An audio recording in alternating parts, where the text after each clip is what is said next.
Ouais les gars, on a coupé les cheveux. Maintenant, voilà, c'est nickel.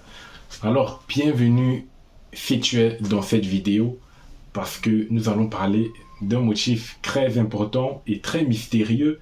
Il s'agit bien évidemment, vous le connaissez, le motif 4. Alors, comment comprendre enfin ce motif qui nous tourmente la tête?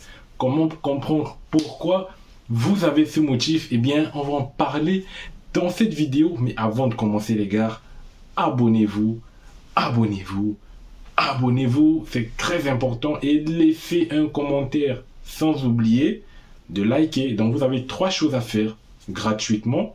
Vous cliquez sur s'abonner, vous likez la vidéo et vous laissez un commentaire. Voilà. Et puis, je vous reprends après ce petit générique.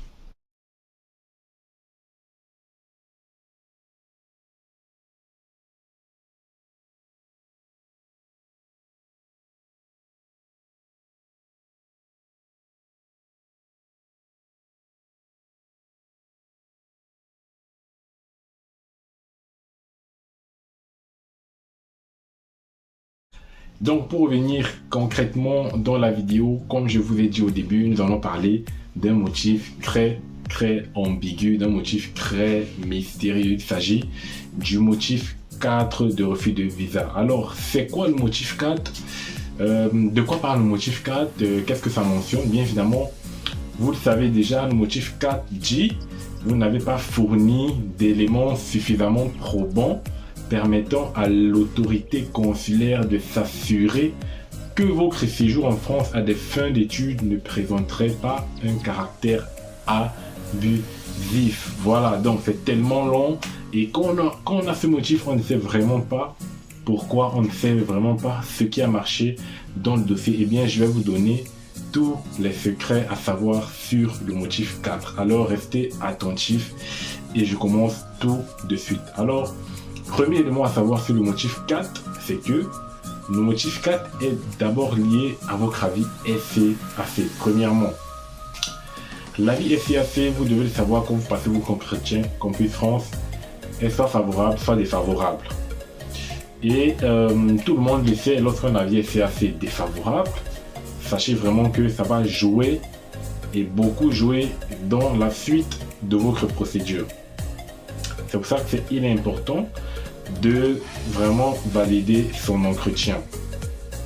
Donc, l'avis SCAC peut également vous donner, voilà, le motif 4. Ils vont se dire, il n'a pas suffisamment de motivation, il n'a pas un projet d'études professionnelles bien élaboré.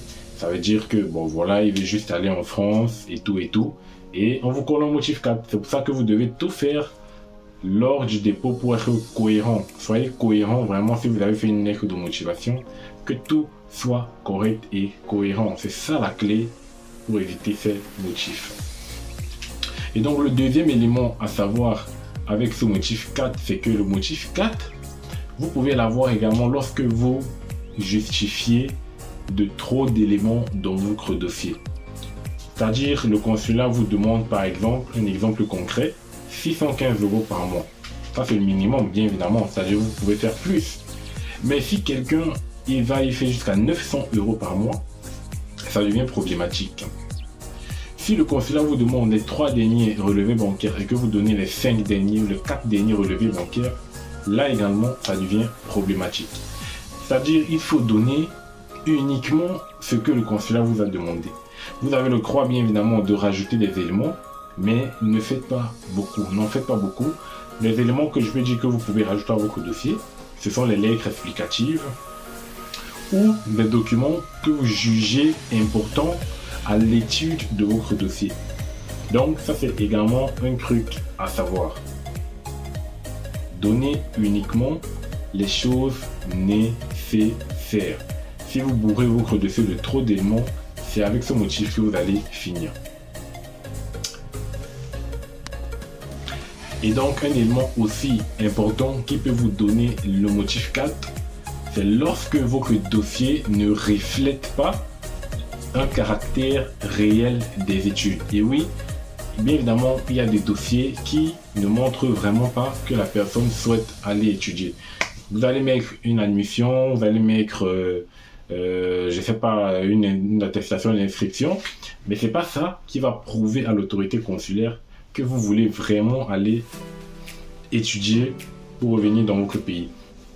Donc vous devez savoir prouver aux autorités consulaires que vous partez vraiment étudier est très important, mais le plus important encore, c'est de leur montrer que vous voulez venir étudier et rentrer après dans votre pays.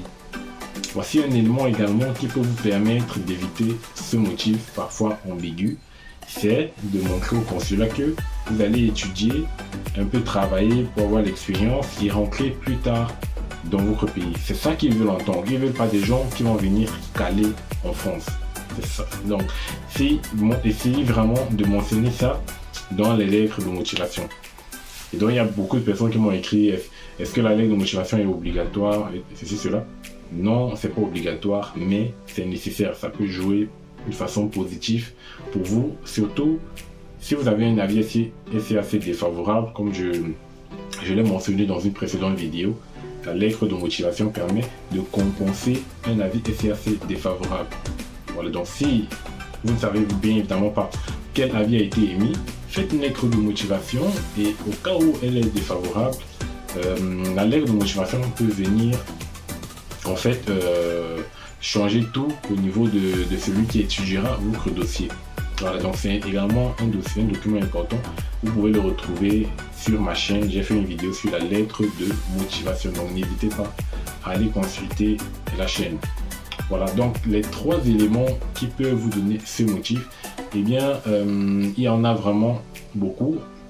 Mais ce que vous devez savoir, c'est que le vrai secret de ce motif, c'est que le motif 4, en fait, englobe, je dis bien, le motif 4 englobe tous les autres motifs qui ne font pas partie des 7 motifs. Je ne sais pas si vous comprenez ce que je veux dire. De façon normale, on a 7 motifs de refus. Mais vous devez savoir que le motif 4, en fait, lui, il vient globaliser, il vient regrouper tous les autres motifs qui ne sont pas dans les 7 motifs. Parce que vous devez savoir qu'en réalité, il n'y a pas vraiment 7 motifs de refus, mais il y a une multitude de motifs de refus. Et donc, pour souci de simplification, ils ont fait en 7 motifs et avec le motif 4 qui peut comprendre tout autre différent type de motifs de refus. Donc je pense que vous avez compris ce que je veux dire. Donc ça peut être lié par exemple à, disons, un manque de documents, vous pouvez avoir un motif 4. Il n'y a pas un motif qui vous dit vous n'avez pas fourni assez d'éléments dans votre dossier. Donc du coup ils vont vous donner un motif 4. S'ils ne veulent pas vous rappeler, ils vont vous donner un motif 4. Et vous voyez que voilà, vous ne pourrez peut-être pas savoir. Donc c'est ça en fait qu'il faut savoir sur ce motif. Voilà, donc c'était le but de cette vidéo. Merci d'être resté. Abonnez-vous, n'oubliez pas, et partagez à tout le monde pour qu'il s'abonne et pour qu'il regarde la vidéo. Et on se reprend pour une nouvelle vidéo la prochaine fois. Et dites-moi si elle est bien ma coupe dans les commentaires.